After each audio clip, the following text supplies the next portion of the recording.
vamos ter a homilia nesta transmissão que estamos a fazer a partir da paróquia de Santa Cruz, na Diocese de Luís, preside Dom Maurício Canuto, aqui também com as presenças de Dom Indacalaco e também Dom Pio e Punhate.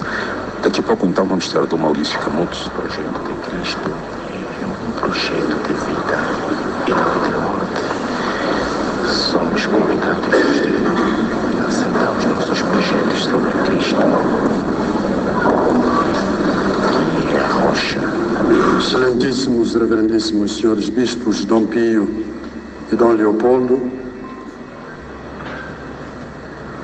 excelências reverendíssimas, excelentíssimos e reverendíssimos senhores padres, Padre Manuel, vigário desta comunidade, caríssimos catequistas e líderes dos vários movimentos, caríssimo senhor diácono, caros irmãos e irmãs em Cristo,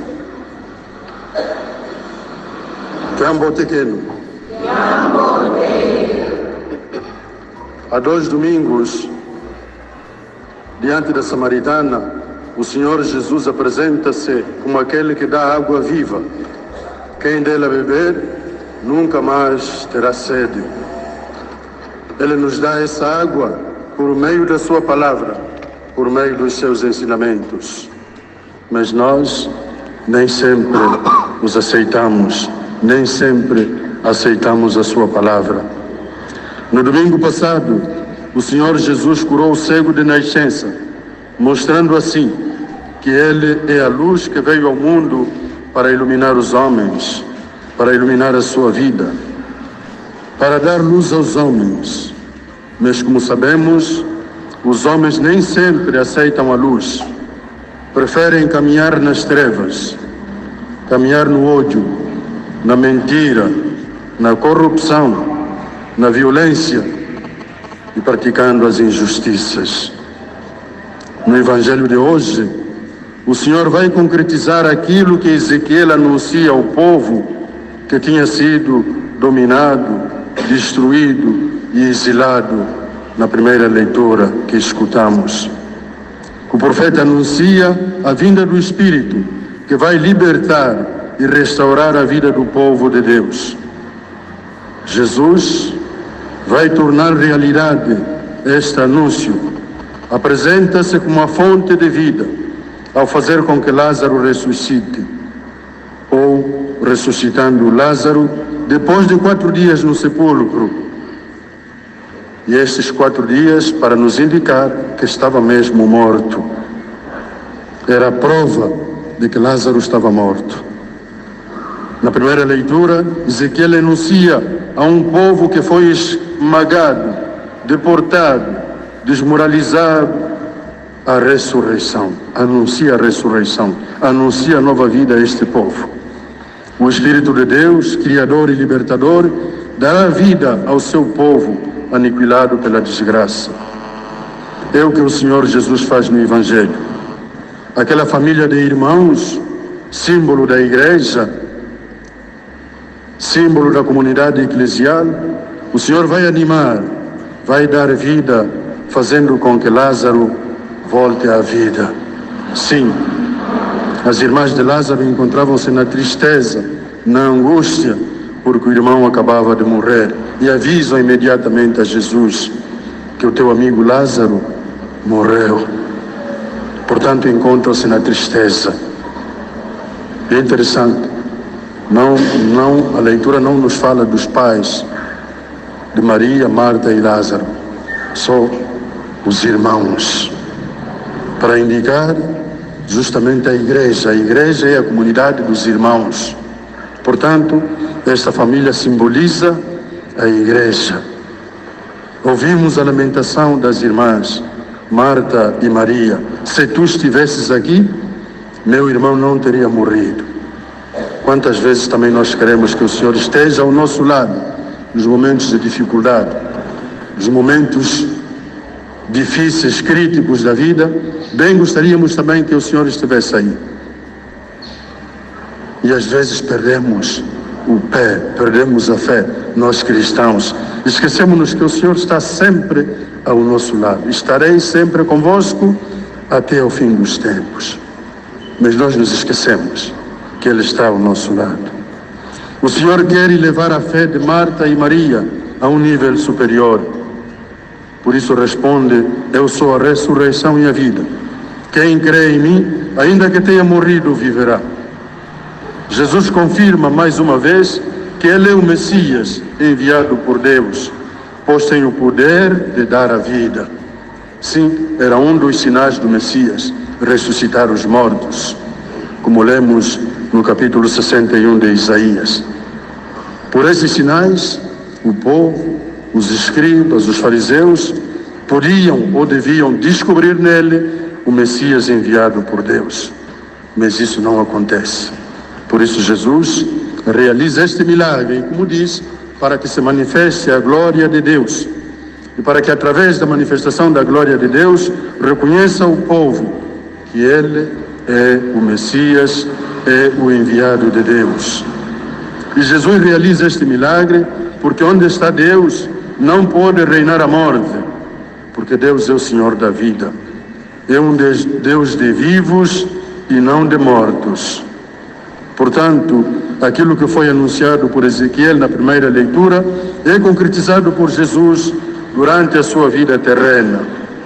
E depois da sua ressurreição, vai transmitir o Espírito que dá vida aos apóstolos, aos seus discípulos. E estes, por sua vez, recebem a missão de transmiti-lo a todos aqueles que acreditarem em Jesus.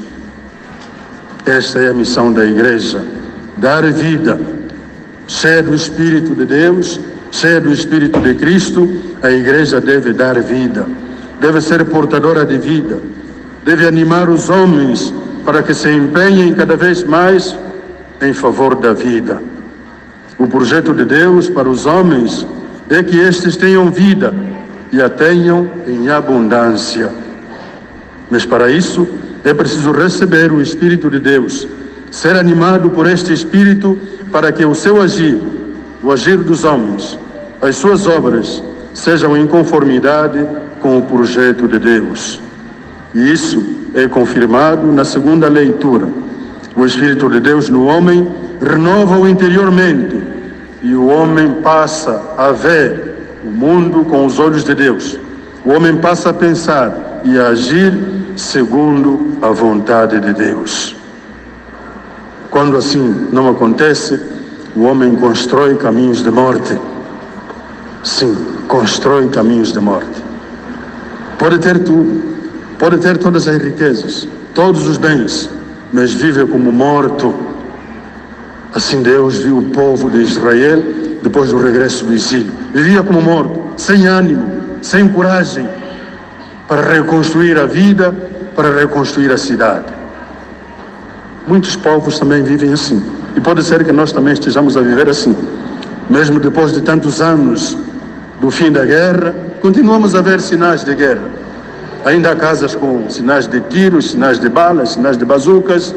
As cidades ainda não estão totalmente reconstruídas. As nossas estradas não estão reconstruídas totalmente. Não se pode andar 1 quilômetro sem um buraco. São sinais de morte. São caminhos de morte. E o Senhor quer que nós tenhamos vida e vida em abundância. Por isso, desde o princípio, cria o mundo, coloca no mundo, na criação, tudo o que o homem poderá precisar para estar bem, para viver bem, para ter vida em abundância. Coloca tudo, mas nós homens não aproveitamos. Nós damos costas ao projeto de Deus e construímos os nossos projetos, que são projetos de morte. São projetos que nos afastam daquele grande projeto que o Senhor tem para cada um de nós. O Espírito de Deus liberta o homem das amarras da morte, das obras da morte. Liberta o homem do egoísmo, do voltar-se para si mesmo. E ajuda-o a abraçar o amor, a lutar pela vida. E por essa via são eliminados da sociedade todas aquelas situações de morte que não devem fazer parte do agir cristão. Sim, o cristão não deve agir em favor da morte, mas em favor da vida, em favor do amor. Se somos homens de Deus, se somos homens de fé, devemos agir em conformidade com a nossa fé, agir em favor do amor, agir em favor da vida. Contou-me uma mãe, dias atrás, que levou o seu filho ao hospital porque tinha problemas de brônquios, problemas de respiração. Foi ao hospital, mesmo com dinheiro para pagar, no local onde podia pagar, já não havia lugar para internar a sua criança. Foi a outro local, onde não se pagava, que era público, e lá ficou traumatizada com o número de crianças mortas e que morriam naquele local, porque não havia oxigênio.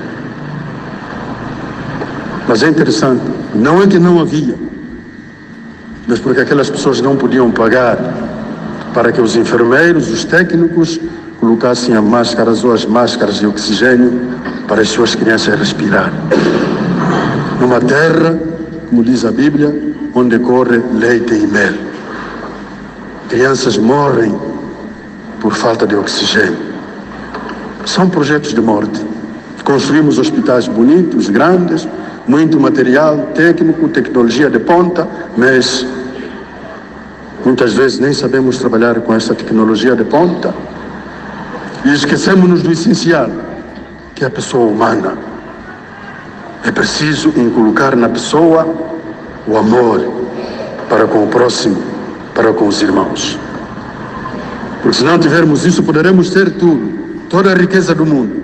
Se não tivermos amor, vamos continuar a trilhar, a construir caminhos de morte. Vamos continuar a ver as nossas crianças a morrerem nos hospitais por falta da devida assistência. E ontem fomos a enterrar Dom Francisco da Mata Morisco, homem bem-aventurado, que atingiu a idade de 94 anos. E as nossas crianças nem chegam aos 5, nem chegam aos 10, num país como o nosso, tão rico. Caríssimos irmãos, devemos colocar os dedos na consciência e vermos como estamos a construir a nossa sociedade, a nossa vida. O mês passado fui acompanhar um funeral no cemitério do Benfica, em Luanda. Fiquei admirado. Pensei que seria 2 de novembro, o dia dos defuntos, em que toda a gente quase vai ao cemitério para prestar homenagem, manifestar carinho aos seus entes queridos que já partiram. Havia tantos funerais no cemitério do Benfica que parecia o dia 2 de novembro. A nossa sociedade é uma sociedade morta. Devemos mudar. Os que nos governam devem interrogar-se o que é que se passa. Por que é que morre tanto angolano? Por que é que morremos tanto? Não está certo. Deus criou-nos para a vida e não para a morte. Para a vida e abundância. E a vida que Deus quer para nós não vai acontecer depois de morrermos, não. É para começar desde o momento em que nós abraçamos a fé, em que dizemos como Marta e Maria, sim, Senhor, eu creio. A vida começa e não acaba mais. Mas é preciso criar condições para que esta vida, pois, seja vivida de maneira plena. Deus tem para nós projeto de vida, mas nós homens, porque não aceitamos os ensinamentos de Jesus, porque não aceitamos que Ele nos cure das nossas cegueiras, porque não aceitamos que Ele nos ressuscite, nos tire dos nossos túmulos de medo, dos nossos túmulos de acomodação, de conforto, do nosso egoísmo e da tristeza, continuamos a apostar numa sociedade de morte, uma sociedade onde a vida não é valorizada, não é colocada em primeiro lugar. Sim, uma sociedade deve colocar em primeiro lugar a vida e fazer tudo para que esta vida cresça bem, para que esta vida seja protegida. Isto em todos os domínios, até nas estradas que nós fazemos. Fazer estradas para que não provoque acidentes. Fazer estradas para que as pessoas não tenham que chegar cansadas ao destino. Sim, quantas horas nós fizemos do Uíge para Luanda, ou de Luanda para o Uíge? Não eram necessárias essas horas todas, mas é porque as estradas não estão boas. E temos a possibilidade de termos estradas melhores, porque há países mais pobres em África que têm estradas boas, e até mesmo não asfaltadas, mas estão boas. Nós viajamos por aí e vimos e constatamos. Por que nós não conseguimos? São projetos de morte. Devemos colocar, repito, colocar a vida em primeiro lugar. Vivemos numa sociedade onde se privilegiam as estruturas e não as pessoas, não a vida. No Evangelho, Jesus apresenta-se como sendo a ressurreição e a vida. Isso quer dizer que não há vida plena sem estarmos ligados a Jesus. A vida que Deus nos deu não termina na morte. A morte é só uma passagem obrigatória para a sua plenitude, para a plenitude da vida. Dom Mata Morisca fez a sua passagem, passou para a vida plena. Aqueles que pertencem à comunidade de Jesus, os que creem nele, já têm em si a vida plena da ressurreição, como ele mesmo afirmou. Esta vida plena, entretanto, manifesta-se no dia a dia, por meio das obras que se realizam em favor do amor, em favor da vida. Quem pratica a justiça, quem vive a fraternidade e o amor, vive como ressuscitado, vive animado pelo Espírito de Cristo. A vida em abundância que o Senhor quer para nós não acontece depois da nossa morte, mas começa desde o momento em que aderimos à fé, em que dizemos como a samaritana, como dizemos também como o cego de nascença, e como Marta e Maria hoje: sim, Senhor, eu creio, eu acredito. E a partir desta profissão de fé, trabalhar para que a vida em abundância seja uma realidade. Que os nossos projetos e programas não sejam de morte, mas de vida. Caríssimos irmãos e irmãs, empenhemo-nos seriamente, apoiando-nos sobre a nossa fé em Cristo Jesus, e trabalhemos para que os nossos projetos estejam a favor da vida, a favor do bem, a favor do amor, para todos os homens, para todos os angolanos e homens de boa vontade, assim seja.